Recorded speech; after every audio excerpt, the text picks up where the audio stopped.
Yes, hello folks. We come to this exercise 5.6 part 4 video where we were doing parameter form. In the last question we did one voluminous problem. Now this is not so bad, but still, yeah, there is bit of work has to be done.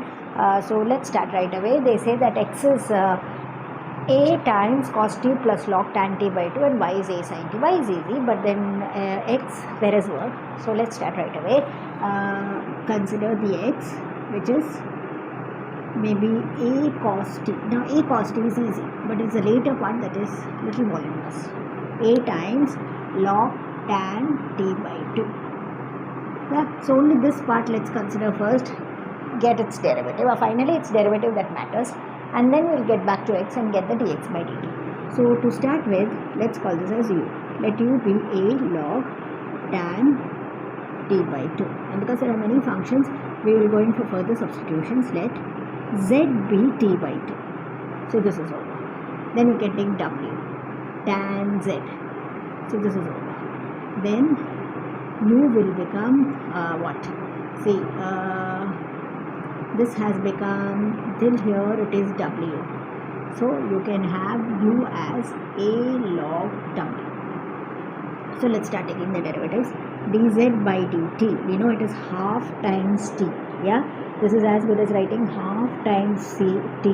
So derivative of t, which is 1, half is a constant, doesn't matter, so it is half only because derivative of t will be 1. Then you take dw with respect to z, so that is sec squared z, right? So that was tan z, and therefore the derivative becomes sec squared z.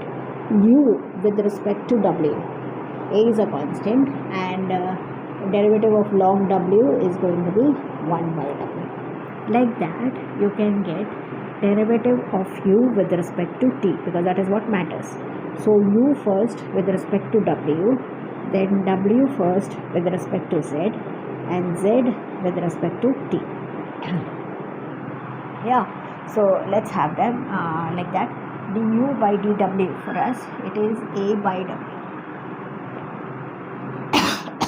Let's go a by w, and then dw by dz. dw by dz is sec squared z. Then dz by dt, that's half. So all these are creations we have to get back to t now. So a is as it is, but what is w? W is tan z, which is tan t by 2. So it is tan t by 2, and therefore this is also sec squared t by 2, and 2 will come here. Sorry. Okay, so let's see how we can simplify this. A by 2. Now this is sin t by 2 cos t by 2. This is sec squared. No, means you can write cos squared here, right? Isn't it? Sec squared in the numerator is cos squared in the denominator. So you can have this part.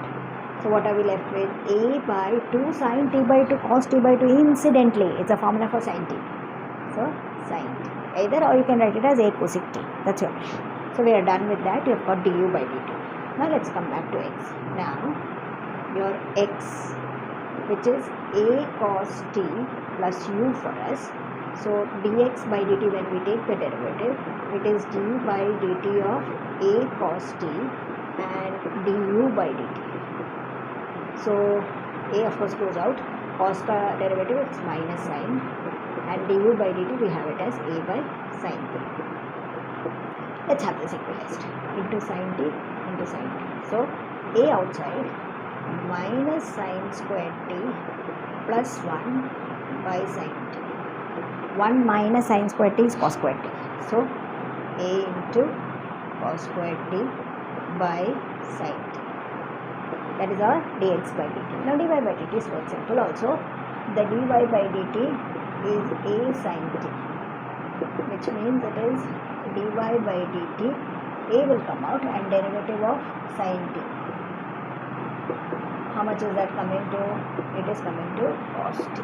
So you got both of them. So you are ready to get dy by dx, which is dy by dt whole by dx by dt.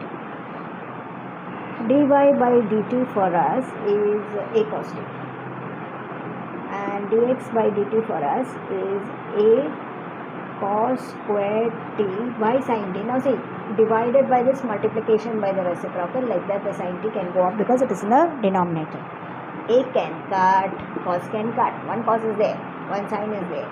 That way it will become tan t, because one sin is there in the numerator, one cos is there in the denominator. Sin by cos can give you tan t. So we are done with this, right? Now we move to this problem. Relatively simple, quite simple actually. So let's get across directly doing this.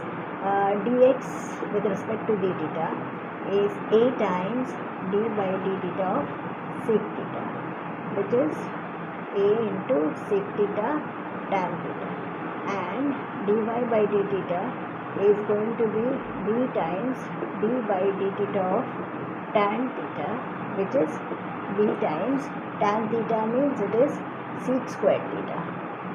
So your dy by dx is dy by d theta whole by dx by d theta.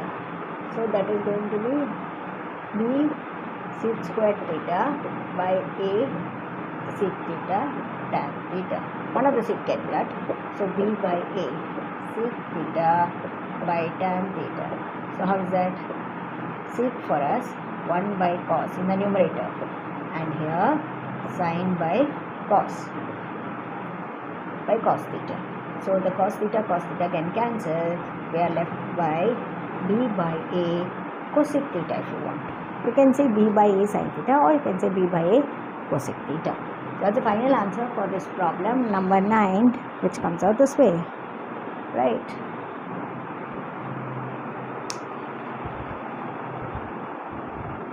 Yeah, there are 2 more problems left that we are taking it up in the next exercise, next part. Thank you.